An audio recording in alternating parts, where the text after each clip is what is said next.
Okay, welcome all of you. So today I'm going to talk about I will say this is the most discussed but least understood topic of the whole generation or the whole society, and and the topic is dharma,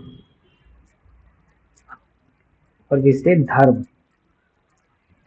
And I'm not first of all I want to say this video will be gonna raw, totally raw. I'm not editing any clip of the whole video. I'm just going to talk about what I'm learning and what I'm practicing through the Vedic scriptures and what Vedic scriptures talks about the word dharma. Is it really practical or is it mythology or what? What is what we'll see in that discussion now. Before it, I am practicing the spirituality from the last 2 years, and I'm just uh, creating this video not for the sake of getting some views, but as there is a verse in Sanskrit or there is a saying in English that the best way to teach is to the best way is sorry I'm thinking this is gonna total raw video. The best way to learn is to teach. Then, so I decided to create a video on this topic. Now, first, let's see what is the what we conceive with the word karma. If we translate into the English language, it comes with the word religion. But when we say about the word religion, we associate the word religion with some kind of faith. Someone may be following the faith of Hinduism. Someone may be following the faith of Islam. Someone may can follow the faith of Christianity or else. But the question, but we have to understand that faith can be changed. It varies. Let's say today I am Hindu, I can convert into Islam or Christianity. If someone is Christian, he can also convert it into Islam or Hinduism. But when we dive into the Vedic scriptures, it talks about the dharma, which is the eternal beauty of the living entity. To understand this matter, let's take an example of three things. Let's see. Uh, let's say first is sugar, then second, let's say salt, and third, let's say rock or a stone. Now, if I am going to ask you what is the dharma of the sugar or what is the beauty of the sugar, what will be the answer? You will say the dharma of the sugar is sweetness, uski mithas. Similarly, the dharma of the salt is saltiness, उसका वो नमकीन पना, and the dharma of the stone is rockness, is hardity, what you will term in the English, the kathorata. So if we say sugar is not sweet, then it will be not sugar. If we say salt is not salty, we will not say it is salt. And if we say stone is not hard and rock, then we will not say that it is a stone. Similarly, we got the word dharma as a meaning. But understand the principal or philosophical meaning of the word dharma. It is the eternal beauty of the being or entity. And here is the word eternal. Eternal means there is no beginning and there is no end. It begins with infinity, it will be end with infinity. And then what is the dharma of a being, of the soul, of an entity? So the Shastra says it is a dharma of a seva or the attitude or the dharma of service. And if we really see everyone is serving someone. Let's say a prime minister or the president serving the public of the country, citizens of the country. Father is serving his family, his wife, his children, his parents. A teacher is serving the students. or say a citizen is serving the country by paying taxes, by helping the GDP or anything else. So we see that everyone is serving and we have that tendency to serve. If we and they will say, we say in English that if someone is not getting to serve someone, then he will serve dog.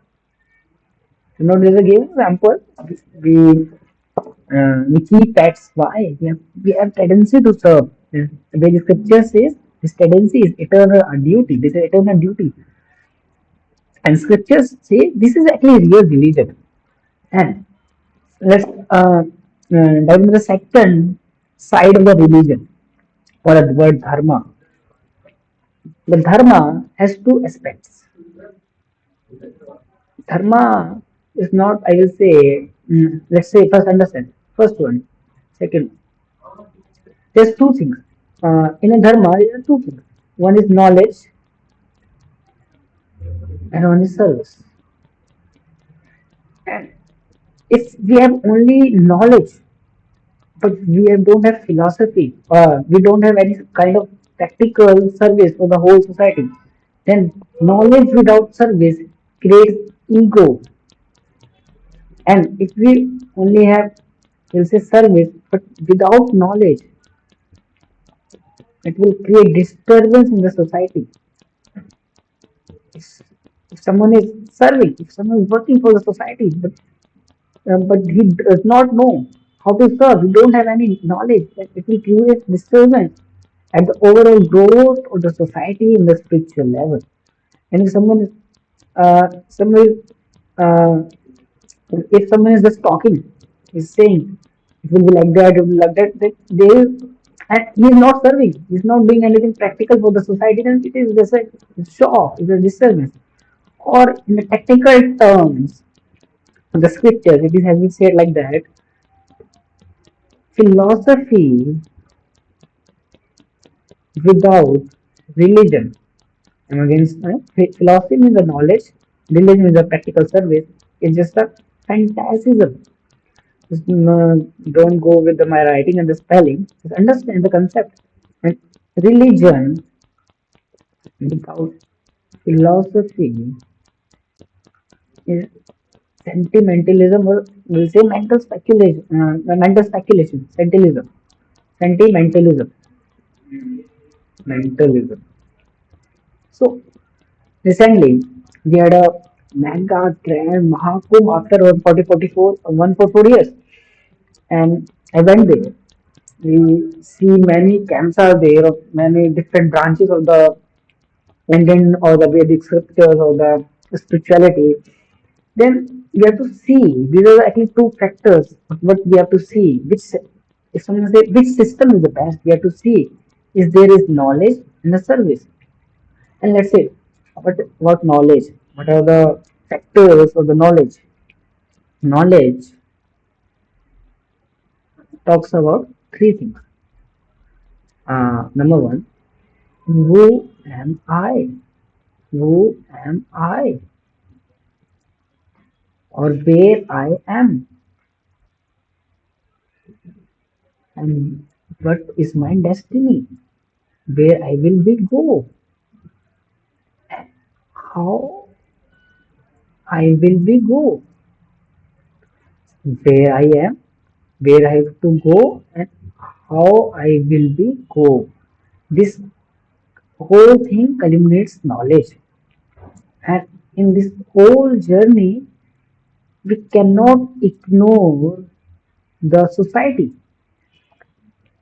And when we talk about where I have to go, what is my destiny, it includes about God. There is a origin of the word God here. There is a word come God. Similarly, to dharma, similar. And the more I will talk about what are the subject matters of the dharma, or what we should learn in some practical way or a manner. It is described in the Vedic scripture in esoteric terms. It is not easily to understood by everyone, but after the by the grace of some pure souls, they talked about the five subject matters that whole the scriptures talk about, or spirituality of dharma of the religion. What do you say?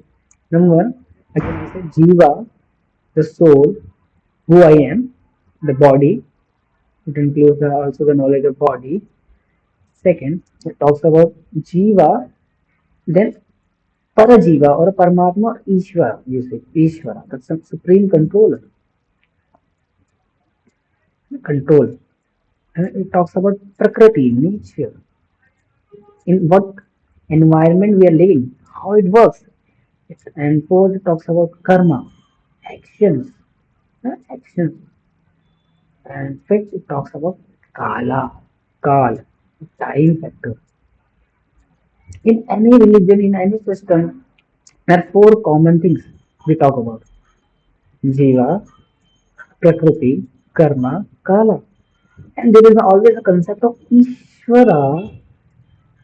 And if we see out of five, 4.5 is common in all religion, but just 0.5, who is that Ishvara? Who is that God? Who is that? Is he Allah? Is Ram? Is Krishna? Is Jesus? Is Christ? And who is it? Just the battle of this point 0.5. And we see this 4.5 is common.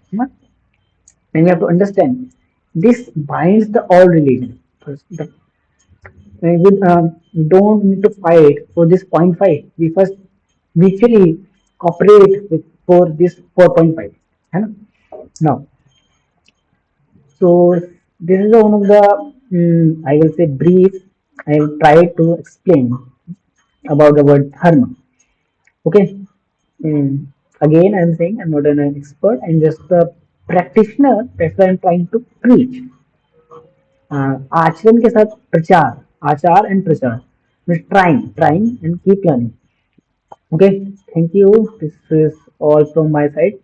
Okay, thank you. Let's stop the video. This is gonna raw. Okay.